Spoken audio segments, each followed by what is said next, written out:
All right, so today we're going to be taking a look at the test review. Now, keep in mind when you take your first module test, that test is to be taken in Blackboard.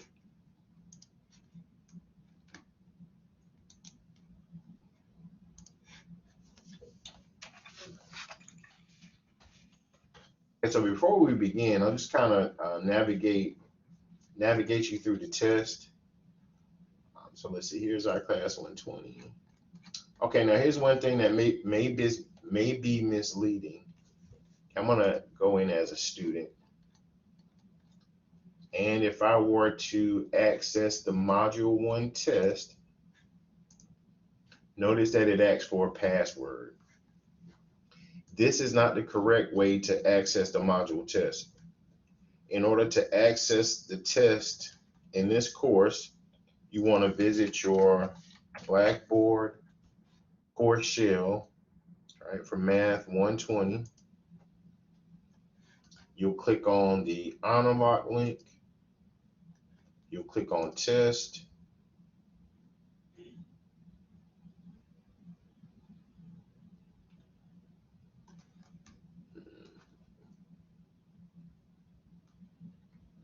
Okay, you're going to see a test in here. I actually have to put that in. All right, so you won't actually take the test in. Hold on, let me make sure I'm telling you all the right thing. Make sure I got my classes correct. I'm going to go back to the syllabus.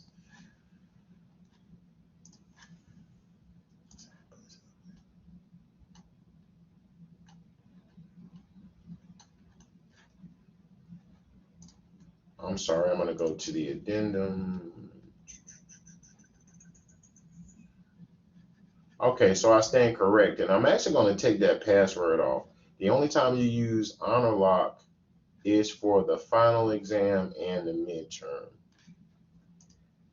So I am glad that I checked that. Let me go in and take out the password.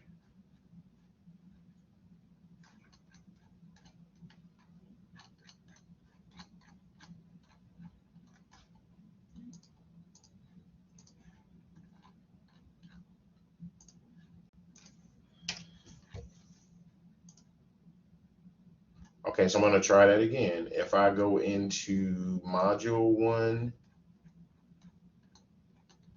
okay, the test, okay, let me make sure I'm in as a student.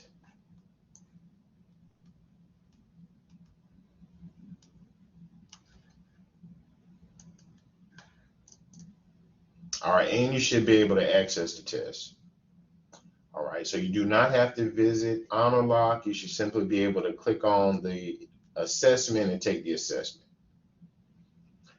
All right, now what we actually have in the review sheet, okay, will be problems, not exactly the same, but they'll be similar to the problems on your exam. All right, so I won't go through all of these things in their entirety, but here's some of the things you should look out for. We talked in the last class the difference between a statistic and a parameter. Okay, so you'll be given scenarios, and you have to determine if that variable is the statistic or if it's a parameter. We also talked about qualitative and quantitative data, right? So you'll be asked to choose which type of variables fall into one of those type categories. All right, we also have the levels of measurement. Okay, nominal, ordinal, interval, and ratio. Okay, we talked about those things on the last time. We talked about discrete and continuous random variables. Now here's actually where we stopped.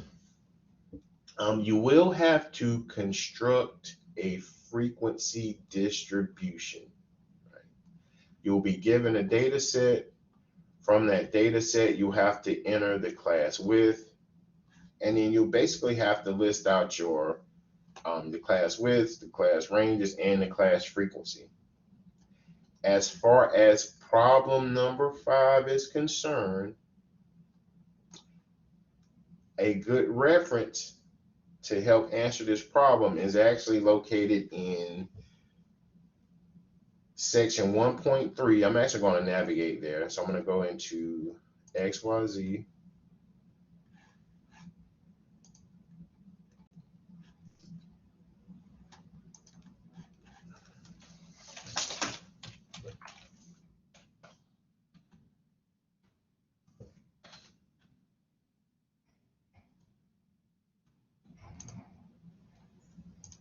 Right, and if I visit section 1.3,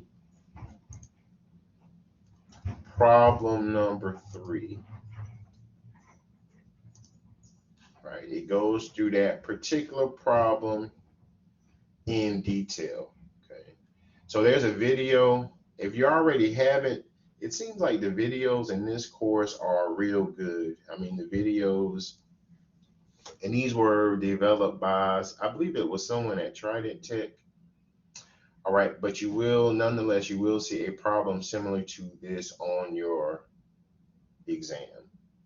All right, so once again, if you're looking at this review sheet, problem 3 from section 1.3 will aid in the solution. Okay. Now, we'll work out some problems, but this is a kind of lengthy problem. All right, so I'll kind of guide you to the video. All right, I actually want to begin with problem number 6.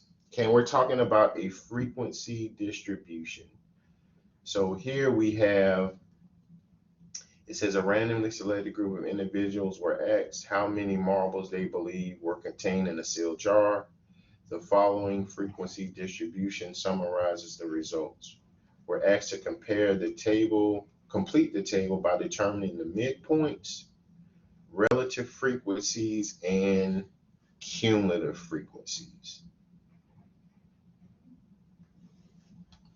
All right, so let's take a look at this example.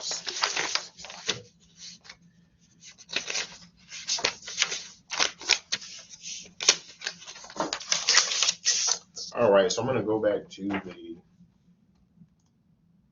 camera.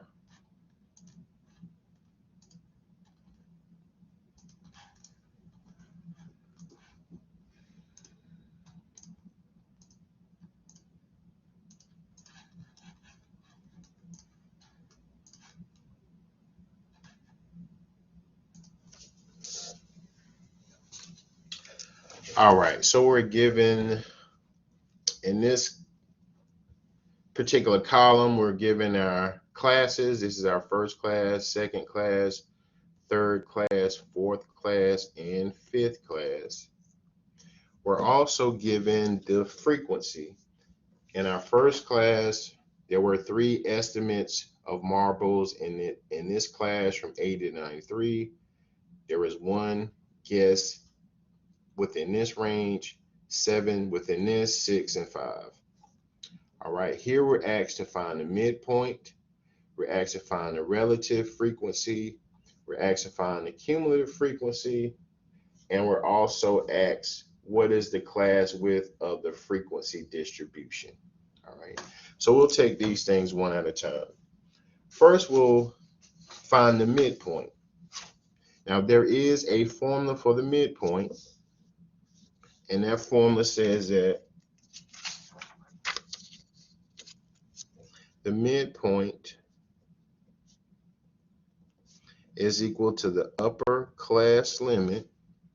So when I say upper class limits, notice that for our first class, we have a lower class limit of 80 and an upper class limit of 93.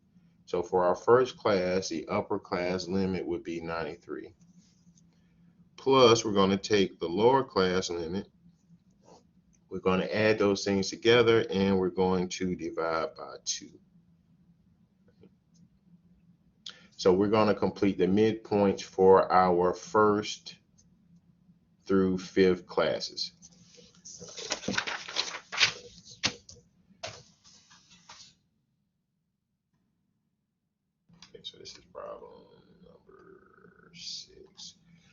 All right, so for our first midpoint,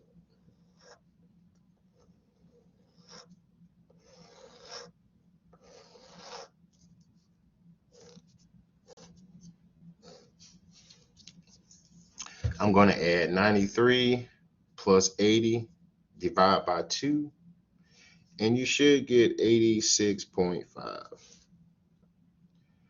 All right, for our next midpoint, I'm simply going to add 94 plus 107 and divide by 2. So we're going to get 100.5. I'm going to jot these values in. Okay, and we'll kind of check these things with our calculator. So the midpoint for the fourth class was 128.5. And the midpoint for the last class is 142.5. All right, so we can find each one of these values, right, by adding the lower class limit plus the upper class limit and dividing by 2. All right, now we're asked for the relative frequency for each class. So in order to find the relative frequency,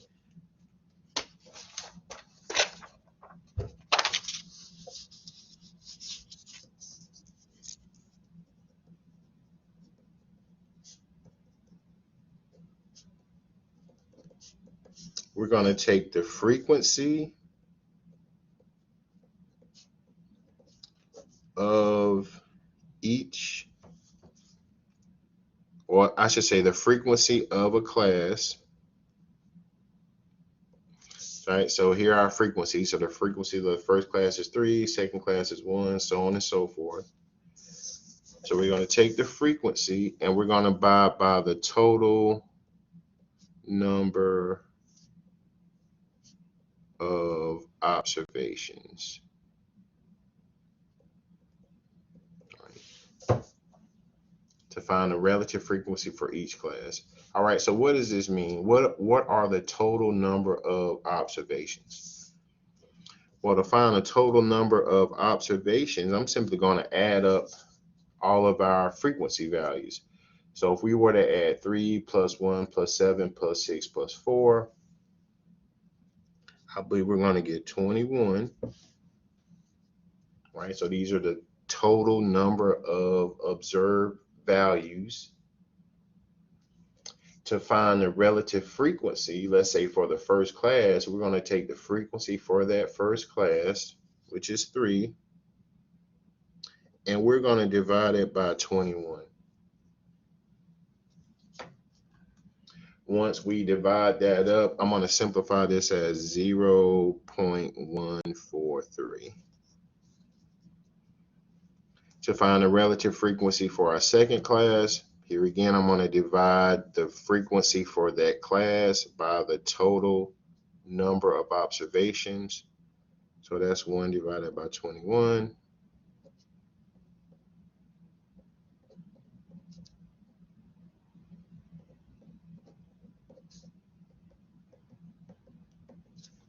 Right. So we have 0.048 as a relative frequency for the second class, 0.333 as a relative frequency for the third class, 0.286 is a relative frequency for the fourth class, and 0.19 is the relative frequency for our last class.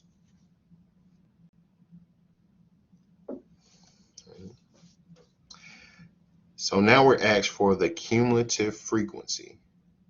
Now the cumulative frequency we find by basically summing the frequency and the previous frequency. So here's what I mean. So the cumulative frequency for our first class is simply 3. The cumulative frequency for our second class, I must add the frequency from the second class plus the frequency from the prior class. So 3 plus 1 is 4. So the cumulative frequency is 4. To find the cumulative frequency for the third class, I'm simply going to add up all of the prior frequencies plus the frequency at the third class. So 1 plus 3 plus 7 gives us 11. The next cumulative frequency is 17. The next cumulative frequency, if I add 4, we get 21.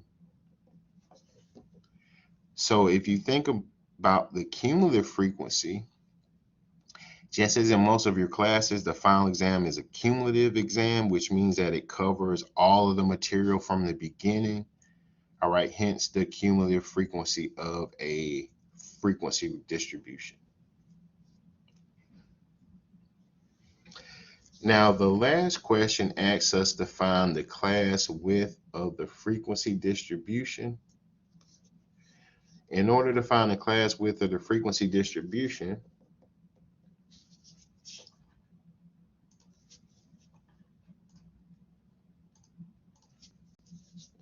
the class width, that's equal to, okay, you can either use the upper class limits or the lower class limits. Okay, it really doesn't matter. So we're going to subtract, basically you're either going to subtract consecutive lower class limits or consecutive upper class limits. So here's what I mean. To find the class width, I'm simply going to use the lower limits. So I'm going to use 94 because that's the lower limit of my second class, minus 80, which is the lower limit of my first class. So 94 minus 80 is 14. So the class width of this distribution is 14.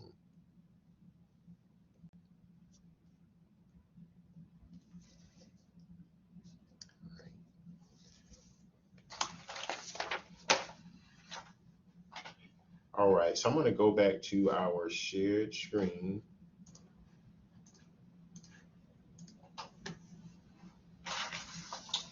All right, so we have answered this question, right? We found the midpoint, relative frequency, cumulative frequency, and the class width of a frequency distribution. All right, so you will see a problem similar to this on your exam.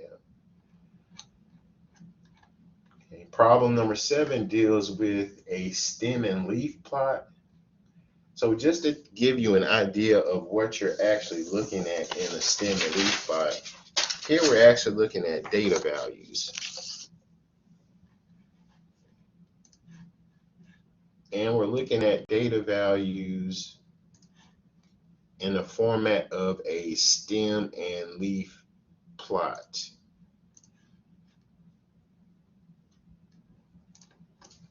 All right, so here's how this breaks down. So we have our stem and we have our leaf. The stem is the root and the leaf is the attachment. So here's how this works. So for this first row, we actually have 1, 2, 3, 4, 5, 6. There are actually 7 values. Here are the 7 values. The stem serves as the first number for the 2-digit number. So for this first row, I have the numbers 34, 35, 35, 36, 37, 38, and 39, right? So the 3 was detached, right? Because all of these things are in the 30s. The 3 was detached. It serves as the stem, right? And the digit in the ones place serves as the leaf. All right, so there are actually 1, 2, 3, 4, 5, 6, 7 values here. For our second row, we actually have 1, 2, 3, 4, 5 values. So here 4 serves as our stem. So our values for the second row are 41, 42, 48, another 48, and a 49. The values in our third row are 54, 59, and the values in the third row are 63, 67, 68, and 69. Okay. So now these original values they're in order here from the smallest to the largest, but in any data set, your data values probably won't be ordered. So you would have to order your data set from that order and construct the stem and the leaf. All right, so then we're asked some questions about this stem and leaf plot. All right, we're asked how many data values are in the data set. So we can simply count up all of the values. All right, so if we count all of the values here, I believe we would count 18 values.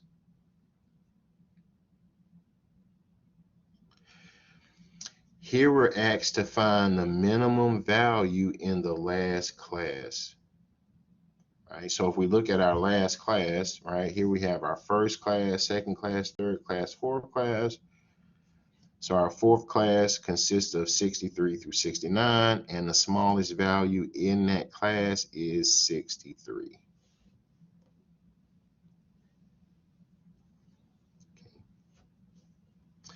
Next, we're asked for how many of the original values are greater than 50.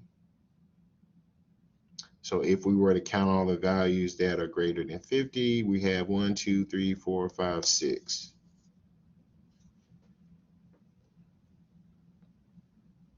And then we're asked to determine what percent of the values are greater than or equal to 50. And we have to answer that as a whole percent number.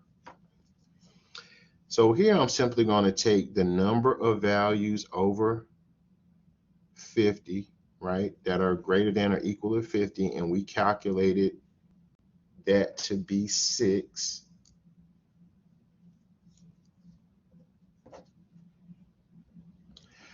I'm going to divide that by all of the numbers that are in our data set, which is 18. And once we convert that decimal to a fraction, right, keep in mind that we have to multiply by 100%. Right, so if we round to the nearest whole number, we would have 33% of the values are greater than or equal to 50.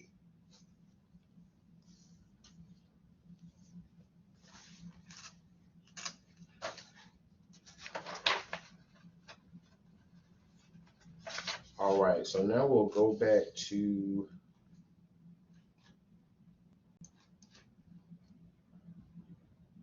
the desktop screen.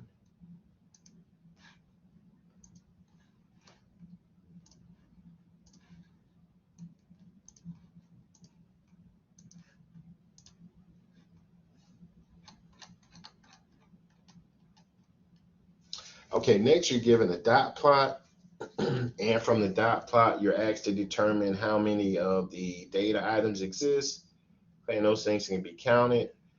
You're asked for the mode of the data set, and the mode would be the data, the piece of data that appears the most amount of times. It's possible to have more than one mode, which I believe is the case here. Notice that both 32 and 34 have 5 observations, right? So this thing would be bimodal. And just like in the stem and leaf plot, we can determine the percentage of values that are greater than 30, right, by counting. Now, since you're trying to determine the values greater than 30, since 30 is not greater than 30, you would not use this point in your calculation, right? You would use all of the points that are greater than 30, right? So you'd add up the total number of these points. You would divide by the total number of points in the data set, multiply by 100% to get the value. All right, next you have a box plot, right? And see, does someone have a question?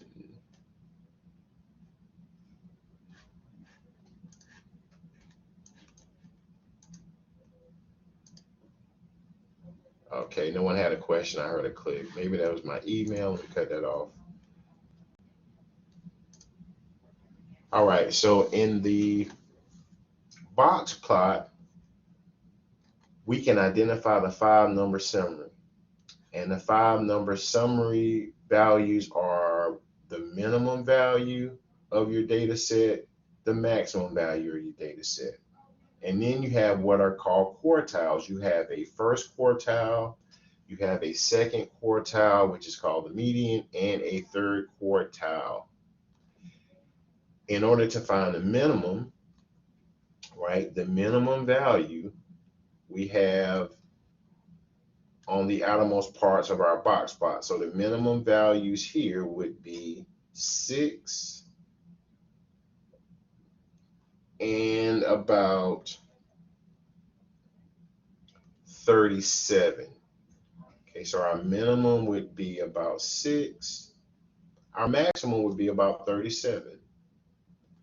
To find Q1, we use the top of the box. To find Q2, we use, or the median, we use the middle. Well, it's not always the middle, but we use the line that's in between the first and the third quartiles. And then the last part of our box is actually third quartile. So here our first quartile would be 9, right? Our median would be around 22. And our third quartile would be around 34.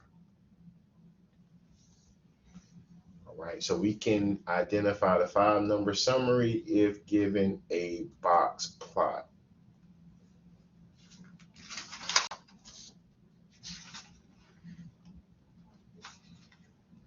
Okay, now I want to look at problems number 10.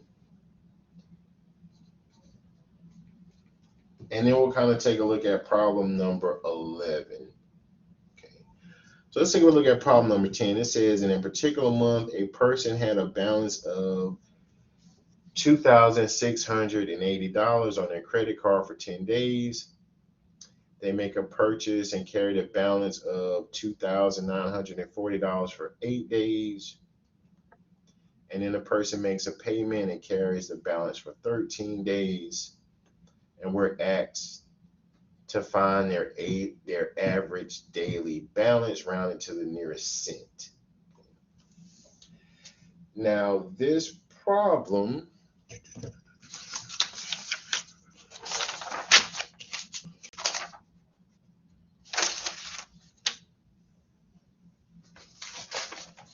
I thought I had it actually written down which number it was in the homework. All right, but we're going to take a look at the solution, and we're actually going to use what's called a weighted mean. And if you've taken a look at the solution in XYZ, it was found by using a calculator and some calculator steps. I'm actually going to use the calculator and some calculator steps, but I'm going to use a totally different method. All right, so here's what I'm going to do. The first thing I'm going to do is I'm going to bring up the list. So when I say home screen, if you were to hit second in mode, it would take you to your home screen. And here my home screen is clear, so there's actually nothing on my home screen. Next, I want to hit stat,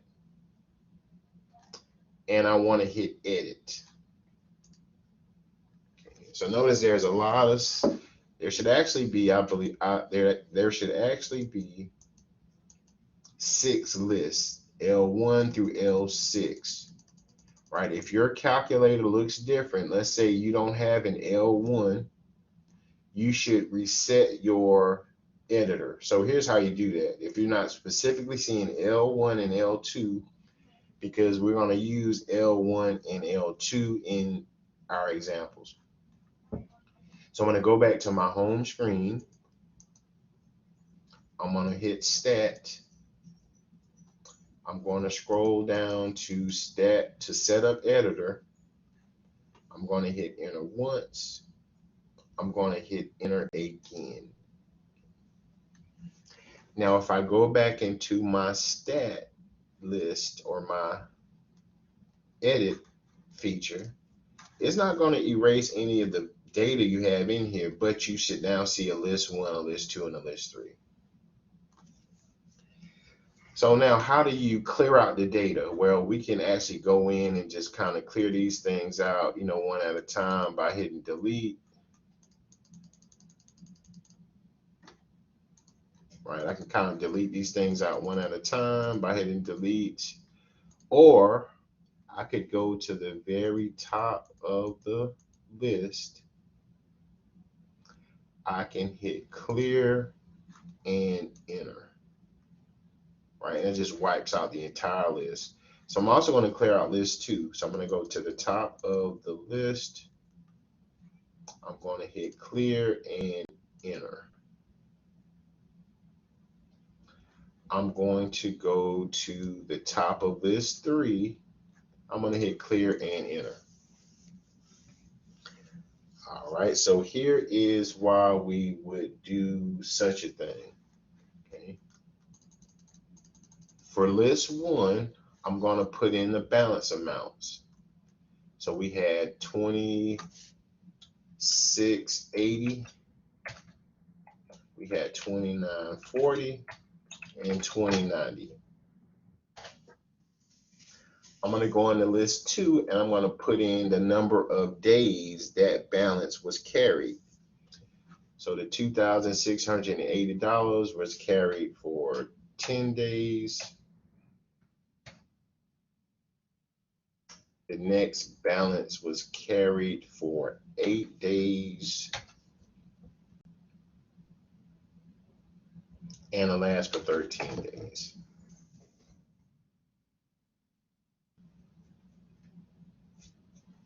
All right, so now we're going to multiply the items in the first list by the items in the second list, and we're going to store those things in the third list.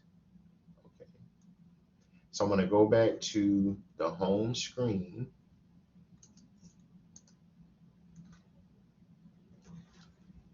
I want to take L1, right, which is above 1 on my calculator, and it's a blue function. So I want to hit second and 1, and that gives me L1 times L2. So I'm going to hit second and 2, and that gives me L2. So I want to multiply everything in list 1 by everything in list 2, and I want to store that in list 3. And I'm going to hit enter. So notice it gives me these values: 26,800, well, 26,800, 23,520, 27,170. If I go back within my list, right, it places them in the third column. Now the next thing I want to do is I want to add up all of these values, and I want to divide by the number of days, right? So if I were to add 10 and 8 and 13, I get 31 days, right? So here's what I'm going to do. We're going to add up these 3 numbers and divide by 31. So a quick way to add up all of these numbers is to go back to your home screen. So I hit second in mode, and I'm just going to clear everything out. I'm going to go into list. So notice list is a blue function. So I'm going to hit second in stat, which is the list.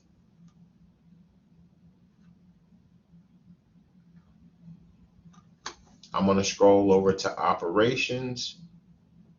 I'm going to scroll over to math. I'm going to scroll down to sum,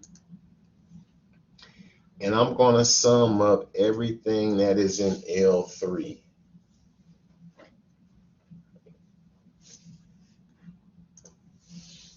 So we get 77,400 2,490. And to find the average daily balance, we have to divide by the number of days, which is 31. So we have an average daily balance of $2,499.68. Right. Keep in mind that money is always rounded to the nearest hundreds place.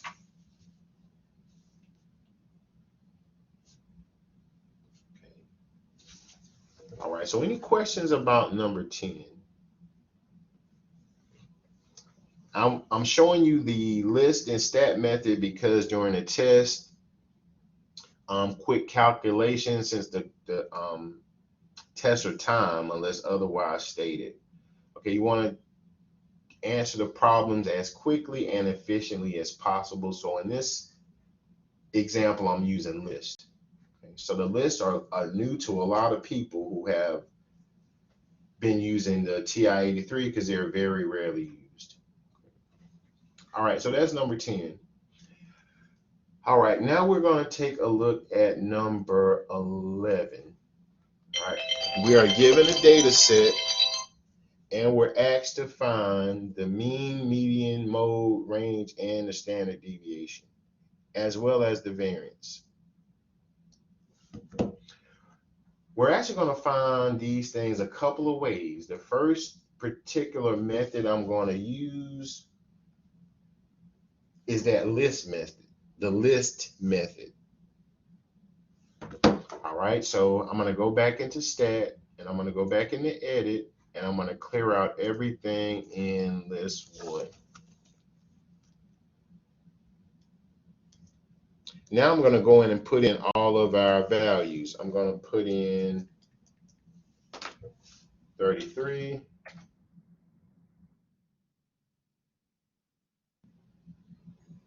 I'm going to put in 27.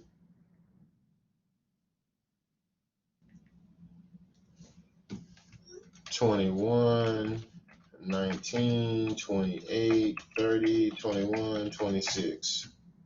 All right, now I don't need list 2. I only need list 1. All right, so I put all the items in and we're going to go back to the home screen. All right, and I'm going to just clear everything out. Now, in order to calculate these things, the mean, median, the mode, range, standard deviation, and variance, I'm going to go into stat. I want to scroll over to calculate. And I want to calculate the one variable statistics. I hit enter once. Now by default, it defaults to list 1. Right, so since we put all of our data points in list 1, okay, it defaults to list 1. So I'm going to hit enter. Okay, now it's going to give us everything except for the mode and the range.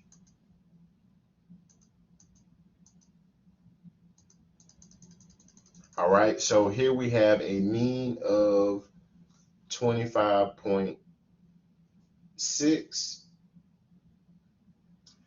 We have a median value. So remember that the median value, okay, is actually Q2. So the median is 26.5. Next, we're asked for the mode. Now, here's one thing that the calculator won't give you is the mode. So just by visually looking at the data set, notice that 21 appears more often than any other number. So our mode is 21. Next, we want to find the range, right? So in finding the range, we take the highest value minus the smallest value to give us our range. Now, the calculator doesn't give us the range, but I'll show how we can sort these numbers from smallest to largest or largest to smallest. All right, so we'll kind of bypass the range for right now. We can find the standard deviation. So our standard deviation is 4.9. So this S of X is our standard deviation. Sigma sum X is our variance. All right, so here we're asked for the standard deviation, which is 4.89.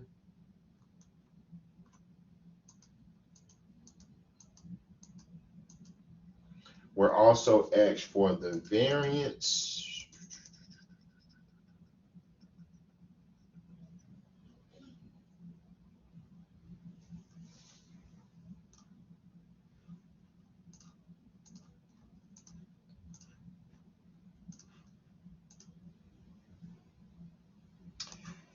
Okay, now here's where you have to keep this with a grain of salt. You know, notice I took this, the variance, which is 4.5, and I squared it to actually get 24. The variance here is actually 24. Right. So we'll see that in just a second, but notice when you hit the one variable statistics, right, S of X is your standard deviation.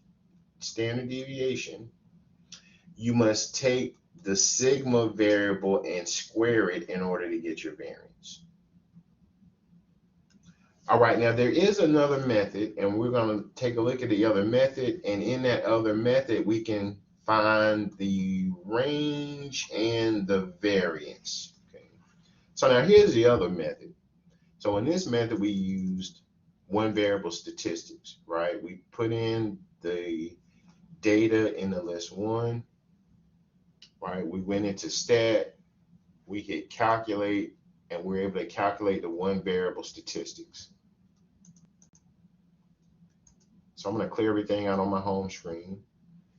Instead of going into stat this time, I'm going to go into list. So I'm going to go into second, and I'm going to go into list. I'm going to scroll over to operations. I'm going to scroll over to math. So now notice we can find the minimum, the maximum, the mean, the median, the sum. And we've taken a look at the sum. It'll add up all of the numbers in the list. Product, it'll multiply all of the numbers in the list. Standard deviation, it will give you the standard deviation. Variance, it'll give you the variance. So let's take a look at these. So let's recalculate the mean, right? So I'm going to go down to mean. I want to find the mean of list one. So you must make sure to put in list one. And we get 25.62. Right? I can go back into the list. I can find the standard deviation for list one.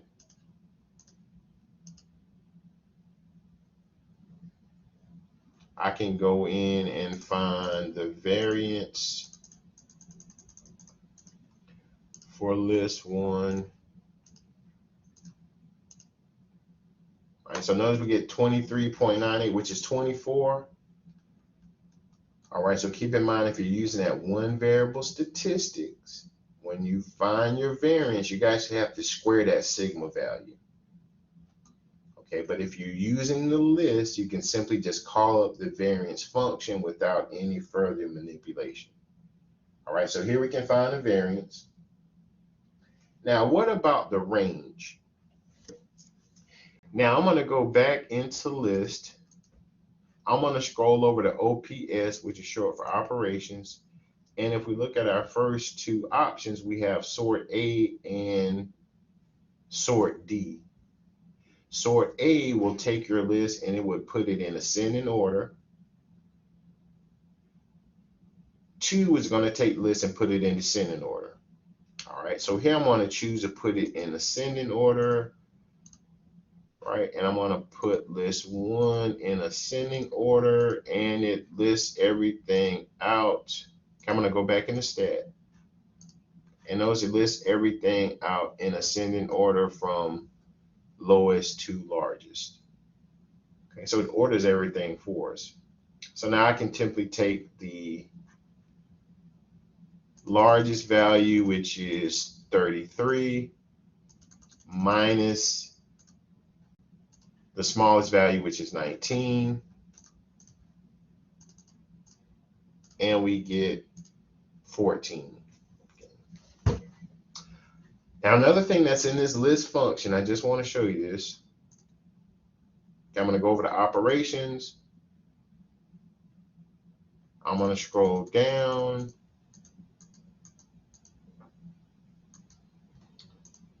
I'm sorry, it's math. I'm going to go over to math.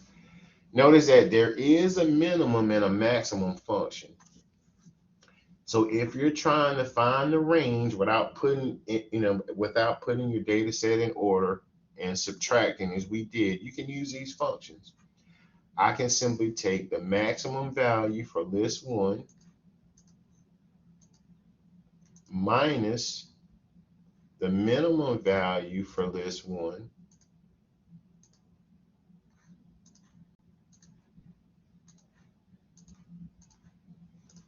and that would also give us our range. Okay, so if you use the minimum and maximum functions, you don't have to put anything in order. Okay, you can sort of cut a step.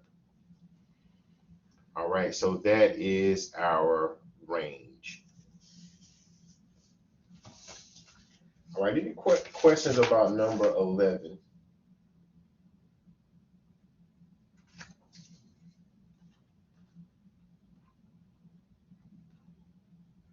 All right, now we'll take a look at number 12. Okay, and we're still dealing with frequency distributions. Okay, so there are quite a few questions that deal with frequency distributions on the exam. So I want to make sure I at least cover frequency distribution, and I'm also going to touch on linear regression. All right, so let's take a look at number 12.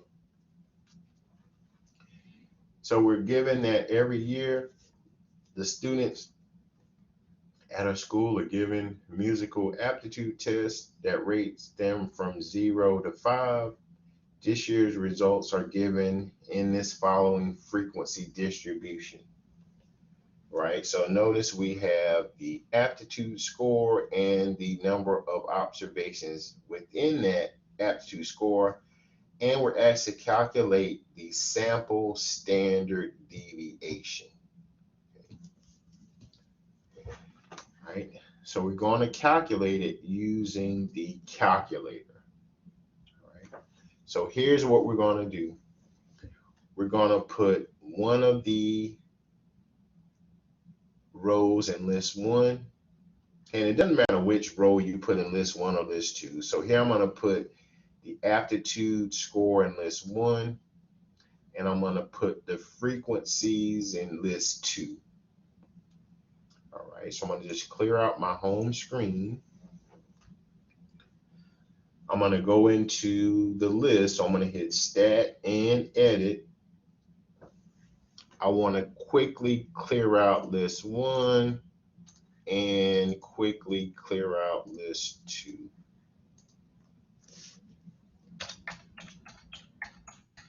And I'm going to put in the data items.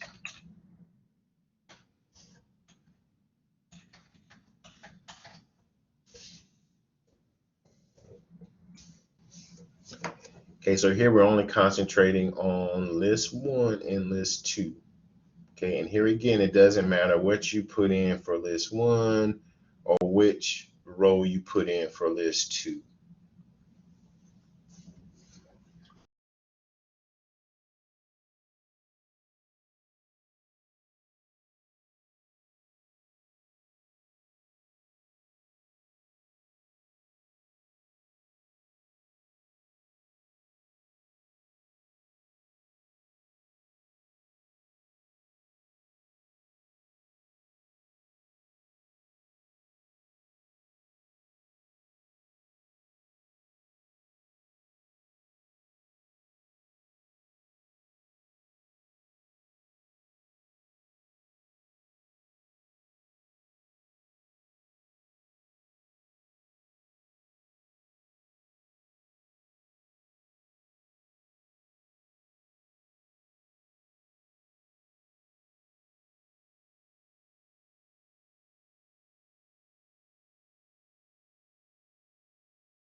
All right, so in this example, let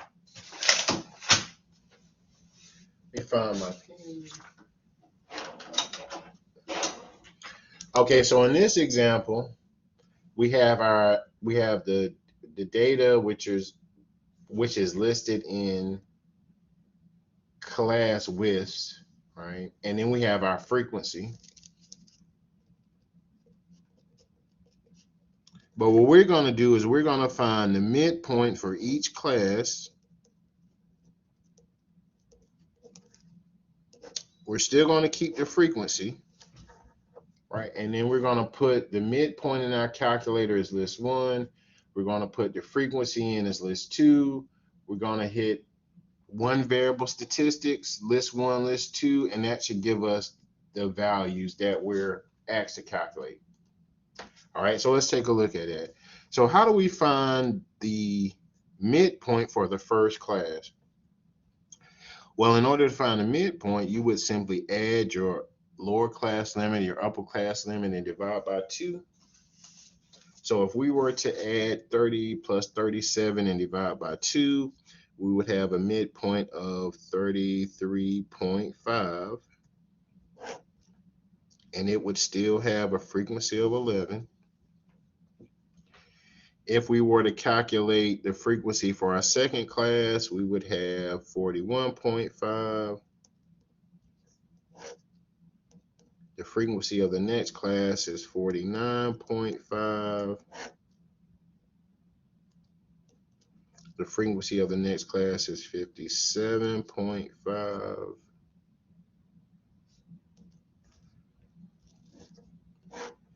The next midpoint is 65.5. And the last midpoint is 73.5.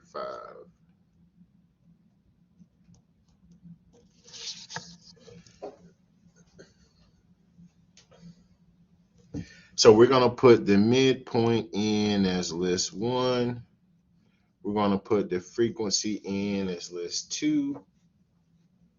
And we're going to hit one variable statistics. We're going to input list 1, list 2, and that should give us the population mean and the population standard deviation. All right, so I'm going to go back to the application screen. All right, so I'm back into the list. So I hit stat and then edit. That brought us to the list. I'm going to clear out list 1 and list 2.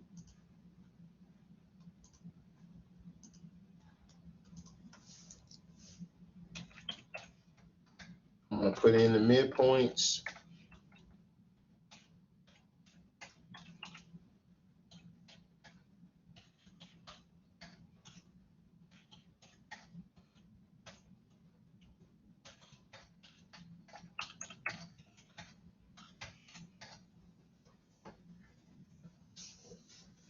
Right, so we're just going to double check everything, and that's 33.5.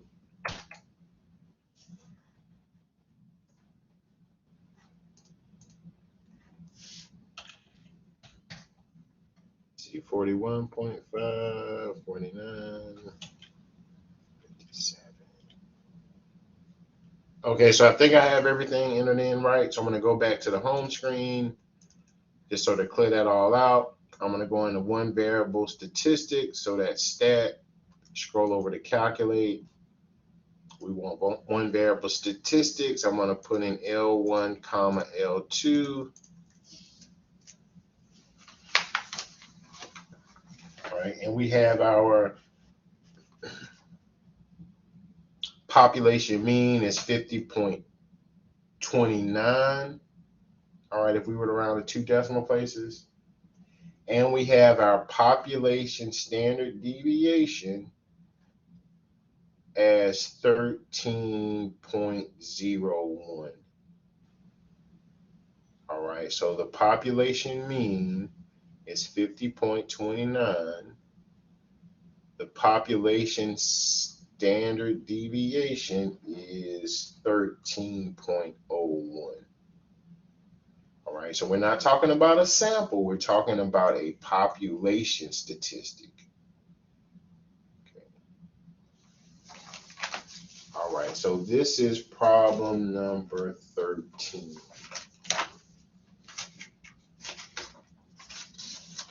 All right, that just about concludes all of the frequency distribution type problems. And we'll kind of guide you through some of these things, like on number 14, they're using the empirical rule.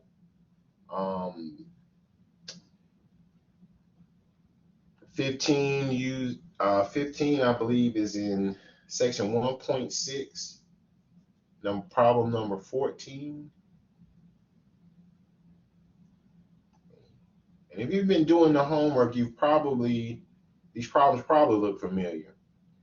All right, problem number 16 deals with standard normal, finding a z-score, all right, given for a data value. All right, next we talk about correlation. All right, now here's one thing about correlation. All right, and as you read these things, you're actually reading these from the left to the right. And as you read graphs or data from the left to the right, if that data slopes down or goes in a downward pattern, that's a negative slope or a negative correlation. Right? If you read your graph, or in this case your scatter plot from left to right, notice that it forms an upward trend. Right? This would be a positive correlation. Right? If you've taken intermediate algebra, and if you're dealing with linear equations, it's when you graph straight lines, as you read the line, and if it ascends from left to right, then it's a positive slope or a positive correlation. And then for this last example, this is just no correlation at all, because there is no upward trend from left to right, there is no downward trend from left to right, it's just sort of all over the place. Now, you will be asked to calculate the correlation. I believe this is the very last problem. This one. And this generally gives students a lot of trouble. We're asked to find an equation of the regression line, right? So we're basically going to take all of these values, and we're given the minimum sea level pressure, and that's x, our independent variable. We're given the surf wind speed, which is y, our dependent variable.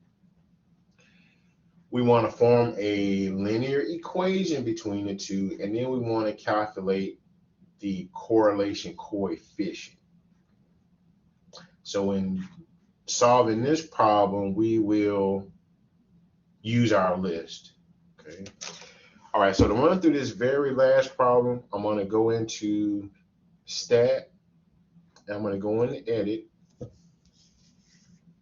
and I'm going to clear out list 1 and list 2. I'm going to put in the x values as list 1.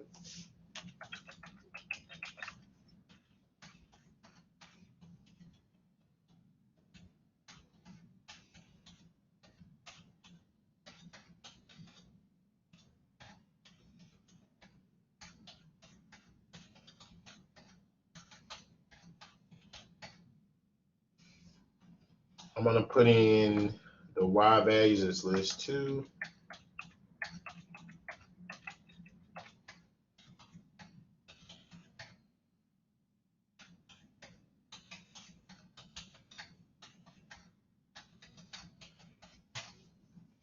I'm going to just check to see if I have the right values in.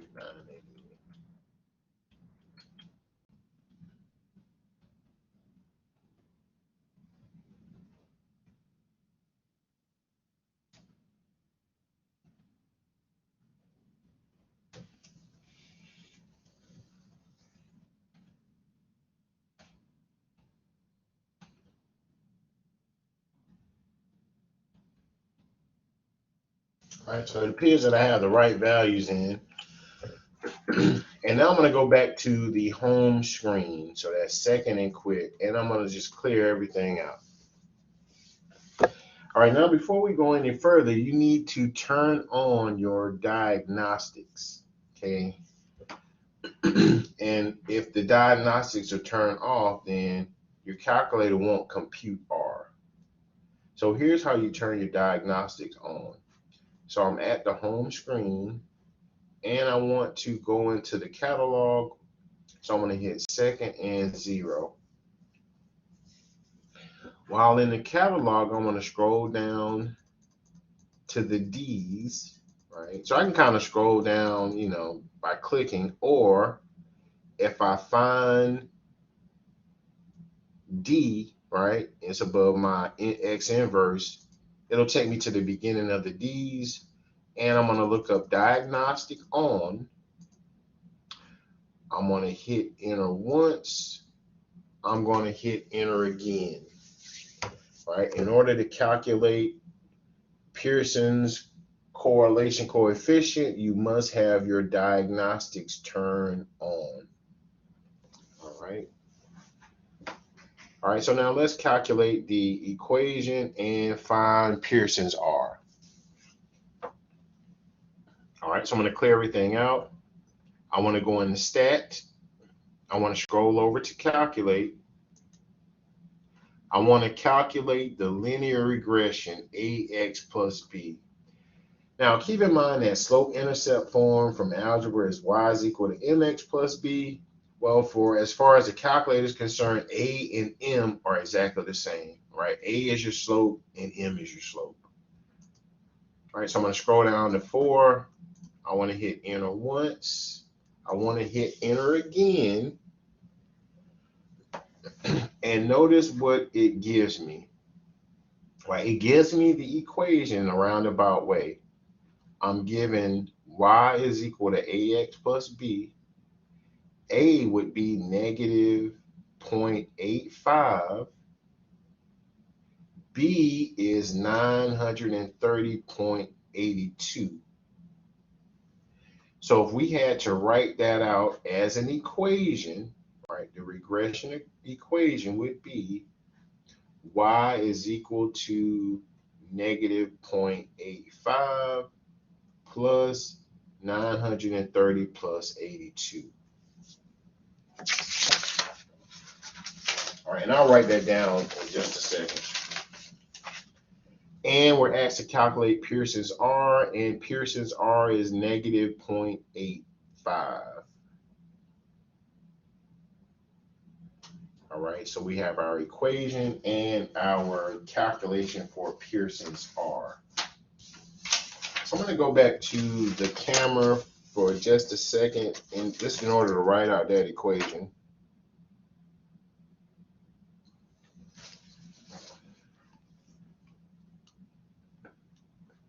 Okay, and then we also have another question that we're going to answer.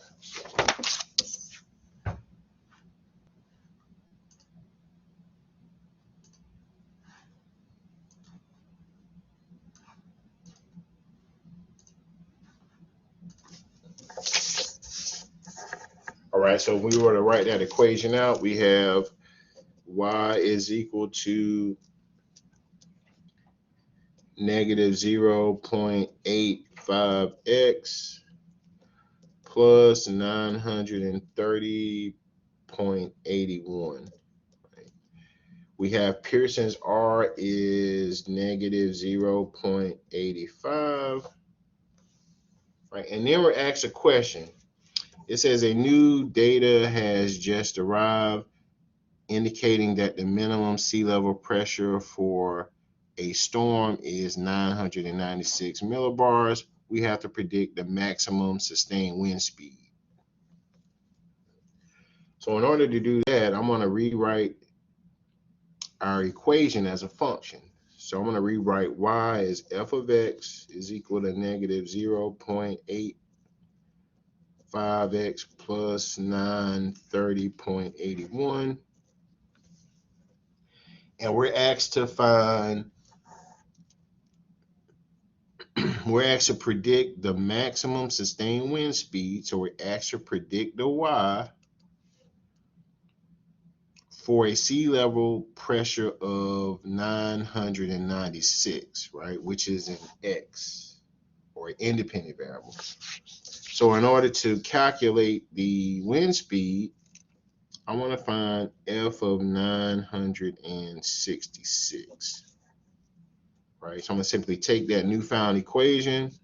We're going to substitute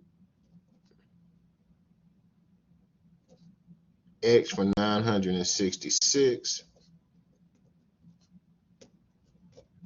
Right? And when we calculate this using the calculator, we get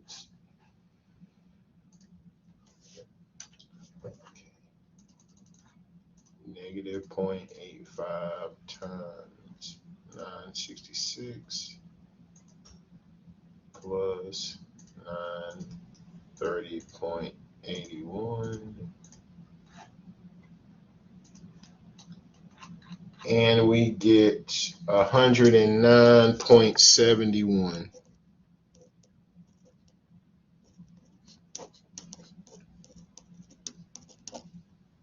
All right, so there'll be 110 wind speed.